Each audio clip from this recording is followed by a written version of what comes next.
एक बेवकूफ इंसान की पहचान उसकी बातों से हो जाती है, जबकि एक समझदार इंसान अपनी पहचान शांत रहकर देता है।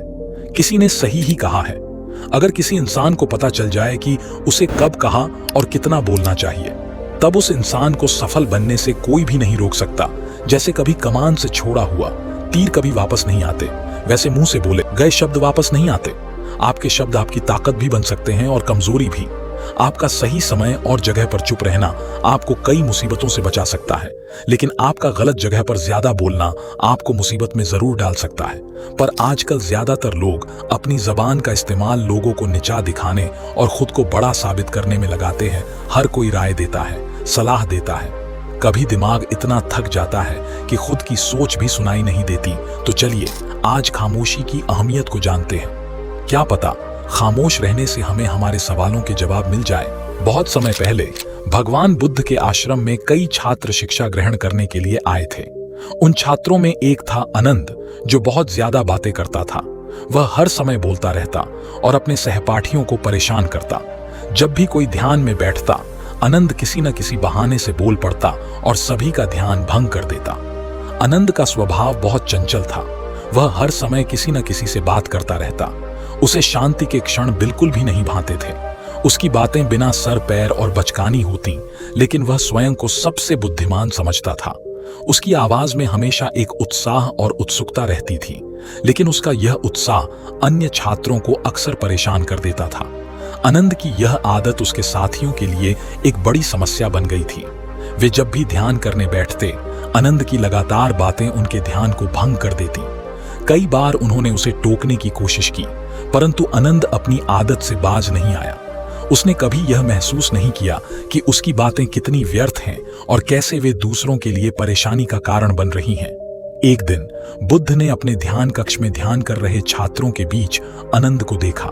वह एक कोने में बैठा किसी अन्य छात्र से लगातार बातें कर रहा था। बुद्ध ने देखा कि कई छात्र आनंद की आवाज से परेशान हो रहे थे और उनका ध्यान भंग हो रहा था। बुद्ध ने आनंद को पास बुलाया और उससे कहा, आनंद, तुम्हारी आवाज और बातें अन्य छात्रों को विचलित कर रही हैं। आनंद ने बुद्ध की बात सुनी, लेकिन उसने इसे गंभीरता से नहीं लिया। वह सोचता था कि उसकी बातें महत्वपूर्ण हैं और सभी को सुननी चाहिए।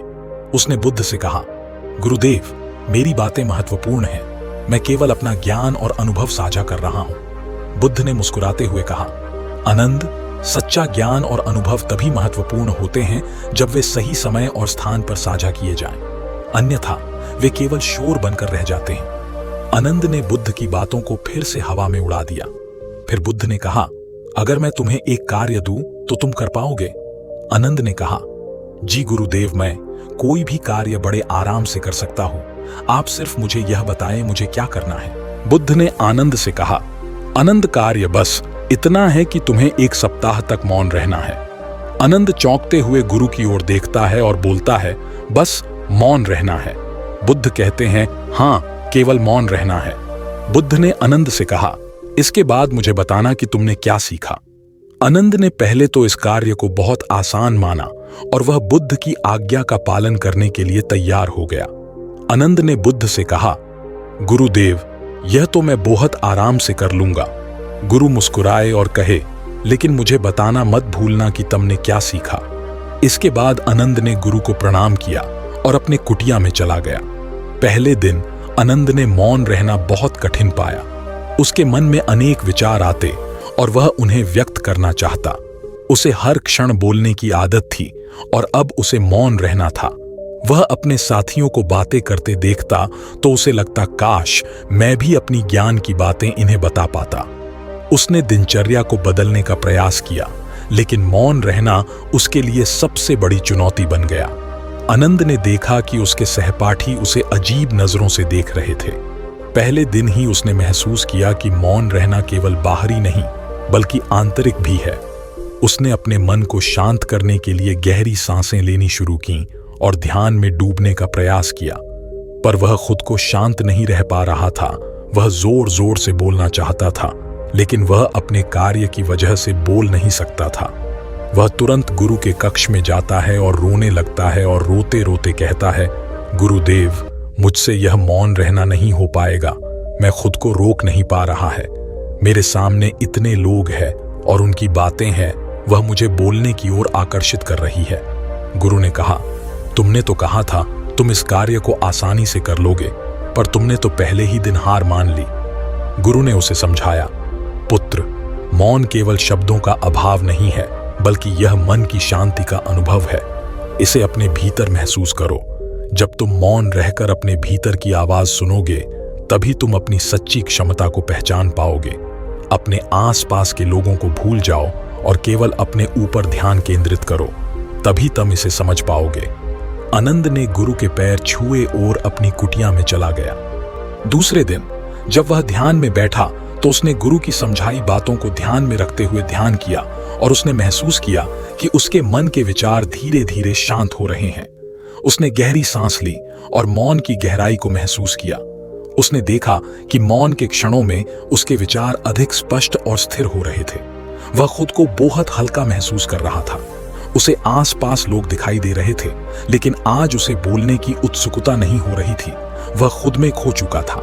आनंद ने अपने चारों ओर की चीजों को ध्यान से देखा। उसने पत्तियों की सरसराहट, पक्षियों की चहचहाहट और हवा की सर्दी को महसूस किया। उसे महसूस हुआ कि वह पहले इन सब चीजों को अनदेखा कर देता था। अब मौन में वह इन सभी ध्वनियों को सुन सकता था और उनके सुंदरता का आनंद ले सकता था। चौथे दिन आनंद ने ध्यान के दौरान अपने भीतर की आवाजों को सुना। उसने अपने हृदय की धड़कन और सांसों की लय को महसूस किया। उसने यह भी महसूस किया कि उसका मन कितना शांत और स्थिर हो गया है। उसने अपने भीतर की शांति को पहचाना और उसे गहराई से अनुभव किया।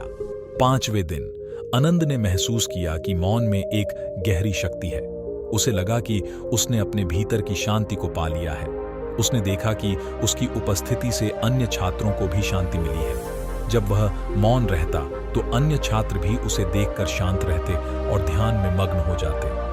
छठे दिन उसने समझा कि बोलने से अधिक मौन में शक्ति है। उसने महसूस किया कि जब वह बोलता नहीं, तब वह दूसरों की भावनाओं और विचारों को बेहतर समझ सकता है। उसने देखा कि मौन में उसकी संवेदनशीलता बढ़ गई थी और वह दूसरों के मनोभावों को आसानी से समझ सकता था।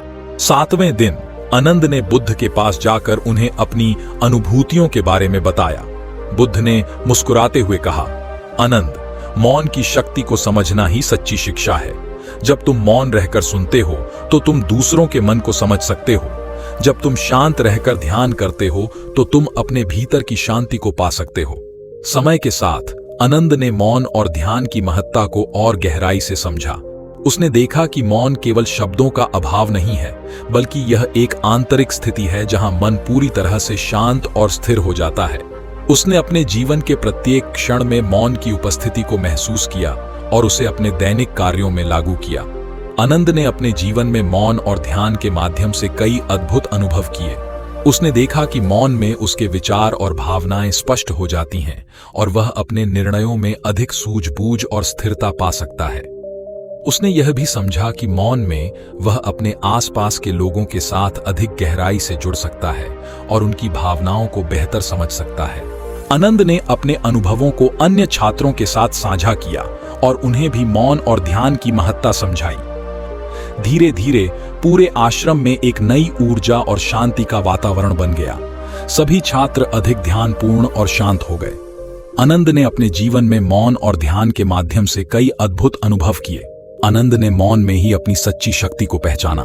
उसने देखा कि उसके भीतर एक अदृश्य ऊर्जा है जो उसे स्थिर और शांत बनाती है।